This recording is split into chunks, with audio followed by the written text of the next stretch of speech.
लोग हमारी first poem my mother eight 66 कमला दास, ये पोएम हम देख रहे हैं रिवीजन में, और इसके स्पेशली हम क्वेश्चन आंसर ही इसकी टेक्सटुअल एक्सरसाइज ही हम देखेंगे।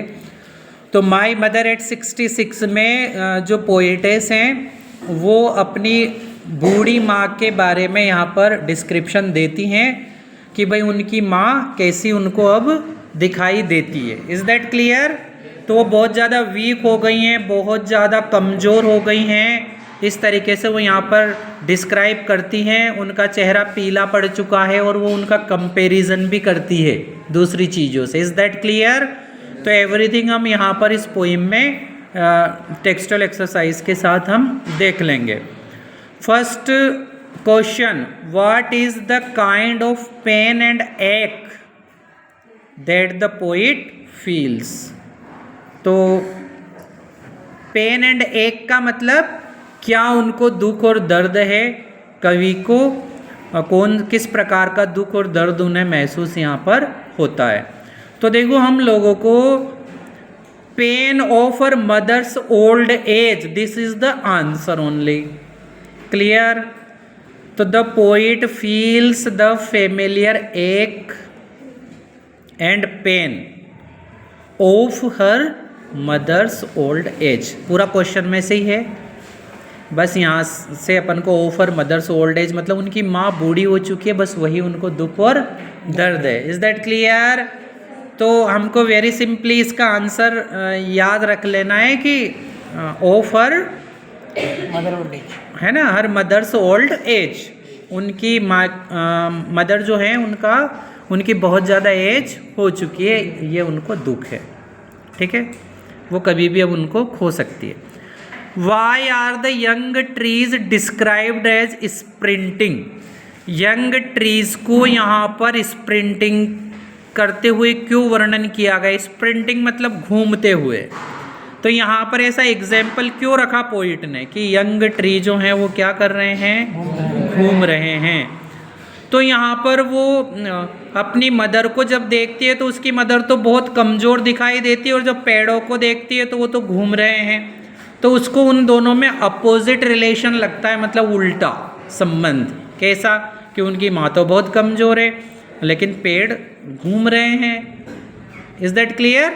एक रीज़न ये है, एक ये भी है कि वो उनकी माँ के साथ कार में आ रही हैं तो उससे भी पेड़ घूमते हुए दिखाई दे रहे हैं। अंडरस्टूड? तो the young trees are described as sprinting because, यहाँ तक क्वेश्चन में से हैं। The poetess looks them from her car, क्यों? पहला पॉइंट तो ये हो गया क्योंकि जो है कवित्री जो है वो उनको अपनी कार में से देखती है तो पेड़ घूमते हुए दिखाई देता है। And she feel contrast between the movement of tree and her mother's old age. तो कॉन्ट्रास्ट का क्या मतलब है? विपरीत होना, विलोम होना, उल्टा होना। और वो इन दोनों में अपोजिट रिलेशन भी देखती है। किन किन चीज़ों में? पेड़ों के घूमने में और उनकी माताजी के ओल्ड एज में। अब आपको अगर दो लाइन नहीं याद होती है तो एक ही लाइन लिख दो कोई भी। Is that clear? अब कोई बच्चा कहे कि सर हमें तो बिल्कुल याद ही नहीं होता, तो भैया नहीं याद होता है तो एक लाइन याद कर लो, कम से कम इतना तो कर सकते हैं। थर्ड क्वेश्चन हम देखेंगे, why has the poet brought in the image of the merry children spilling out of their homes? इसका मीनिंग आप लोग अच्छे से समझेंगे कि यहाँ पर कवित्री ने जो बच्चे घरों के बाहर निकलते हैं खेलने के लिए, मस्ती करने के लिए, उनका चित्र भी, उनका भी वर्णन किया है। क्यों किया है? तो यहाँ पर भी सेम वही बात है, क्योंकि बच्चों में एनर्जी है। क्यों? बच्चे खेलते कूदते हैं, अच्छे से घूम रहे हैं, उनकी एज बहुत कम है, तो उनको फिर से वही लगता है कि यार मेरी मदर की एज तो कितनी हो चुकी है। तो the poet has brought the contrast between the young age of Mary children and her old mother. Mary children and her old mother the children move and her full stop लगाना इसके बाद। ठीक है, तो ये मिस्टेक भी अगर हो जाती है तो फिर पढ़ने में एरर आता है। तो यहाँ पर मदर के बाद फुल स्टॉप लगाना है। फिर इसके बाद अब देखो यहाँ तक तो क्वेश्चन में से ही है ना। अब हमें यहाँ से देखना है, the children move and play but her mother is very weak and old. तो भाई बच्चे तो खेल कूद सकते हैं लेकिन उसकी मम्मी तो कुछ नहीं कर सकती, वो तो बहुत कमज़ोर है, बूढ़ी हैं। Question number 4, why has the mother been compared to the late winter's moon. Late winter's moon मतलब ठंड के समय चंद्रमा बहुत कमज़ोर दिखाई देते हैं, उनकी जो आभा है, उनका जो प्रकाश है वो डिम रहता है, पीले पीले कलर का रहता है। तो कवित्री ने उनकी मदर की तुलना लेट विंटर्स मून से क्यों की?